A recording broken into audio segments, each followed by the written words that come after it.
Ada suaranya Ustaz. Aturan meliwat dulu kali tadi. Assalamualaikum warahmatullahi wabarakatuh. Waalaikumsalam warahmatullahi wabarakatuh. Alhamdulillah. Wassalatu wassalamu ala Rasulillah Sayyidina Muhammadin. Allahumma salli wa sallim wa barik alaihi bi abdillah wa ala alihi wa sahbihi wa mawalah wa man tabi'ahu ila yaumil qiyamah. Wala haula wala quwata illa billahi amma ba'd. Itu kalau kita masih ingat sama Allah di saat orang lain lalai, di saat orang lain. Jujur, saya itu paling renyuh itu kalau melihat orang mau ngaji malam minggu. Dari banyak pengalaman saya begitu. Ngaji malam minggu itu ngaji yang paling susah digerakin. Jangankan di kota ya, sampai di tingkat kampung itu gitu. Orang tuh bahkan kadang-kadang ngomong, yang ngaji malam minggu tuh yang kagak pati punya duit. Kalau punya duit mah ke puncak dia. Orang ngaji malam minggu tuh tarikannya banyak banget untuk tidak mengaji. Ya malam mangkat lah, ya apalah gitu. Maka pilihannya dua macam itu. Yang ngaji malam minggu tuh memang benar-benar niat ngaji, atau memang lagi nggak punya duit, biasanya begitu. Di antara dua itu, saya harap mudah-mudahan kita ini yang pertama tadi, yang masuk sebagai afdhalul ibad, sebaik-baiknya hamba Allah itu orang yang ingat Allah ketika yang lain lah. Zikir terbaik ketika petasan itu ditembakkan itu adalah la ilaha illallah Muhammadur Rasulullah. Sampai disebut ada ijazah dari Al-Habib Abdul Qadir bin Abdullah bin Faqih Malang. Dan memangnya zaman Nabi ada tahun baru? Kagak ada. Zaman Nabi nggak ada tahun baru. Tapi fokusnya bukan di situ. Fokusnya adalah ketika yang lain sibuk main petasan, kita masih ingat kepada Allah. Ketika yang lain lalai, kita ingat pada Allah sambil masya Allah. Ini majlis adalah majlis yang mendoakan baik bagi lingkungan. Tadi sama-sama kita berdiri, kita minta sama Allah, Rabbi faj'al mujtama'na ghayatu husnul khitami. Ya Allah, jadikanlah komunitas kami, lingkungan kami, masyarakat kami adalah orang-orang yang baik, lingkungan yang baik, yang berujung pada husnul khotimah. Amin, amin, Allahumma amin. Alhamdulillah kita bisa kumpul di majelis zikir wal maulid yang diadakan pada setiap malam Ahad, yang mudah-mudahan ini diridhoi oleh Allah dan menggembirakan hati Nabi Muhammad sallallahu alaihi wasallam. Suatun hasan. Nabi adalah teladan terbaik dalam keadaan apapun, dalam kondisi apapun, dalam kondisi Nabi yang paling baik, dan dalam kondisi Nabi yang dalam keterbatasan, Nabi itu tetap teladan terbaik. Saya dulu sering, kalau di kampus itu kadang-kadang yang ada, kadang-kadang saya ketemu pasangan pengantin yang sudah dimediasi berkali-kali. Itu kalau emang udah begini, saya bilang, udah lu cerai aja dah, mumpung belum punya anak, udah lu cerai aja. Lu diterus-terusin juga kagak bener-bener, kagak, percaya aja dah. Tapi percayaan itu bukan sesuatu yang dianjurkan dalam agama kita, bukan. Bahkan anak angkatnya Rasul yang namanya Zaid bin Harithah berkali-kali pengen cerai, itu Nabi nggak kasih. Amsik alaiha, tahan dulu, kata Nabi, tahan. Tapi dalam sejarahnya Nabi pernah bercerai apa kagak? Pernah, Nabi pernah bercerai dalam sejarahnya. Loh, kita bilang cerai kagak pantas, tapi Nabi sendiri kok pernah cerai, kan begitu. Sederhana, supaya kalau ada umatnya cerai, itu umat tetap nemu teladannya Rasulullah Shallallahu Alaihi Wasallam. Repot kalau Nabi kagak pernah cerai.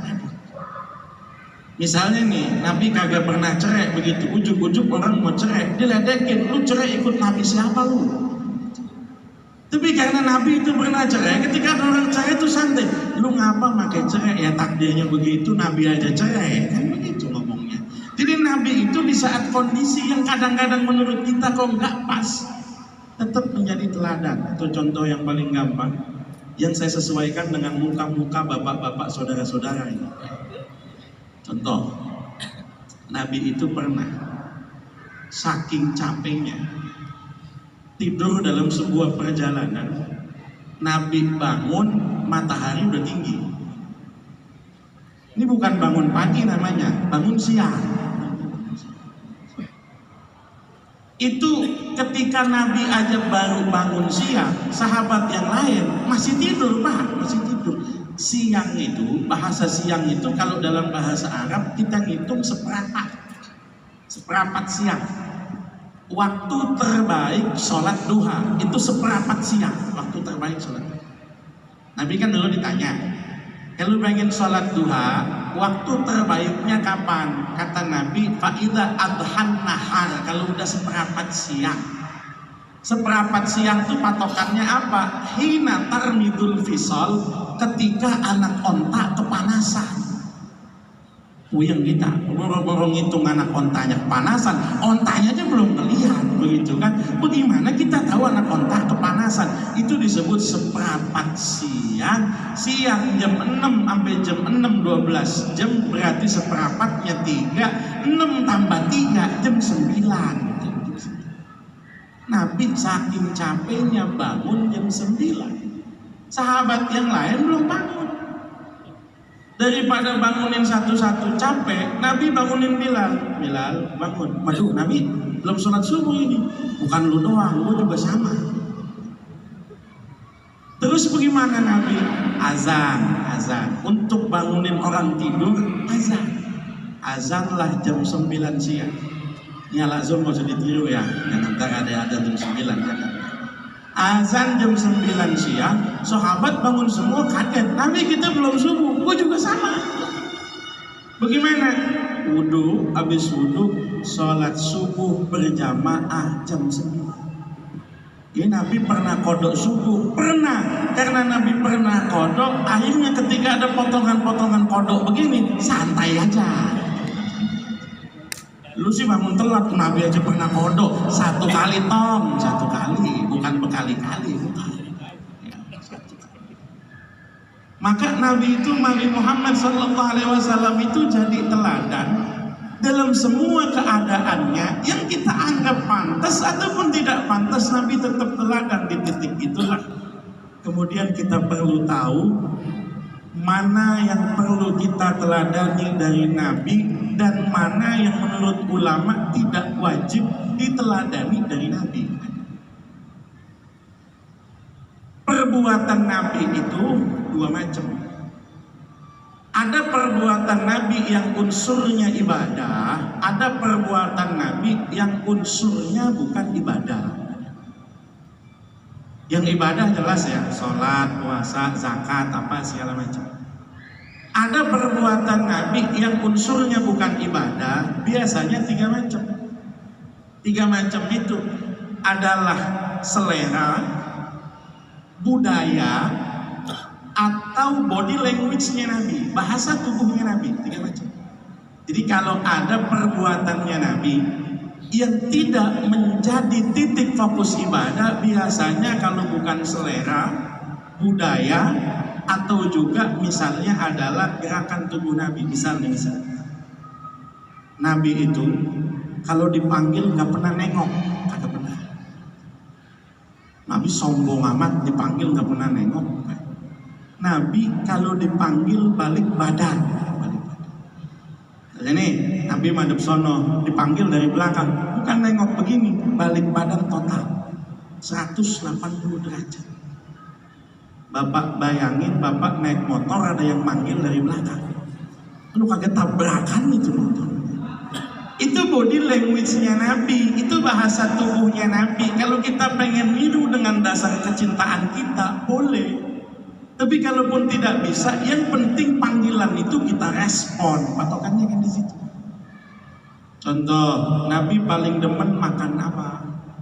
Daging. Daging apa? Daging kambing. Bagian apanya? Paha kambing. Itu Nabi paling demen. Ya, makanya saya kalau ditanya orang kalau musim Idul Adha, Ustaz, mau dianterin apa? Paha. Emang apa? Gue mengikut Nabi aja. Nabi itu demennya daging kambing. Itu seleranya Nabi, bukan berarti makan daging kambing sunnah, onde-onde jadi haram. Bukan. Telepon itu adalah selera. Jangan paksain kalau selera bapak nggak cocok, jangan. Udah tahu darah lagi tinggi 160, makan daging kambing, stroke, pas stroke ikut Nabi katanya, geblek yang kayak begini. Jadi kalau itu selera, contoh misalnya di bulan puasa nih, afdolnya orang buka puasa pakai apa? Korma. Kenapa korma? Nah, buah-buahan yang paling banyak ada di Arab adalah korma. Bapak Ibu minumnya kan potongan es timun suri nih, lihat mukanya kan begitu ya, es timun suri.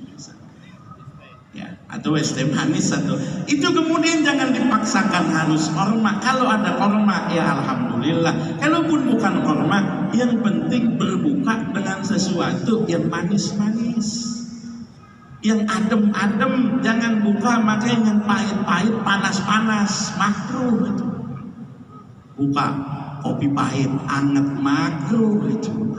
Orang sunnahnya yang manis begitu kan. Itu adalah selera. Kalau selera tinggal apakah selera kita kira-kira satu frekuensi nggak dengan seleranya Nabi. Kalau tidak ya nggak usah dipaksain. Misal udah jam 10. Oke, saya lanjutin. Pertama tadi adalah selera. Yang kedua budaya. Nabi kemana-mana naik onta. Jangan dipaksain. Ntar bapak dari Polres kesini naik onta, berabe, ontanya kagak ada.